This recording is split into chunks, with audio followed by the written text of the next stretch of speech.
I often get asked the question, how old was I when I started writing? And I hesitate to answer because the truth is, I have been writing for decades. I've been writing since I was a little girl, and I won't bore you with the stories of how I used to sit during outside recess and write stories, but it's true.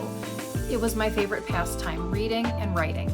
But the truth is, it took me almost 50 years to actually get around to writing my first book. And there's a lot of reasons for that, but the biggest thing is that life just got in the way. So my first book, Perseverance, Reinvention, you can see the cover here, was a memoir about some life-changing experiences that I faced in my mid-40s. And after writing that memoir, I started thinking I had more to tell, but I didn't want to tell it in a nonfiction setting. I wanted to create a story about a woman who was starting over and later in life. And that was really my starting point for Emily's Next Chapter, which came out in May of 2025. And for those of you who've read it or are planning to read it, I thank you so much for all of your support. But here's the thing. Emily's Next Chapter was not the only story that I wanted to tell. I realized that I had other characters who were starting over in love and life, and I wanted to tell their stories too.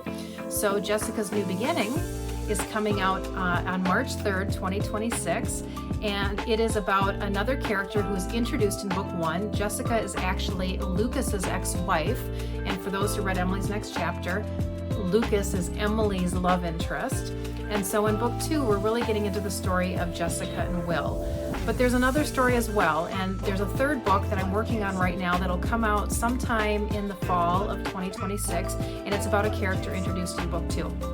And just to sum it all up, all 3 books are about a woman starting over in love and life and the different things that happen when we come together and we're not in our teens, 20s, or even our 30s. We bring histories, we bring a whole lot of different dynamics that need to be considered in that romantic phase that comes at that age. So all 3 books are about a different woman having different challenges and their partner to be and their own challenges, and they're really meant to offer hope and show joy, and that falling in love later in life, yes, it's different, but it's so beautiful and so wonderful. So thank you for coming along with me on this journey. I hope you love all 3 books. Stay tuned. Jesica's New Beginning is coming out March 3rd, 2026.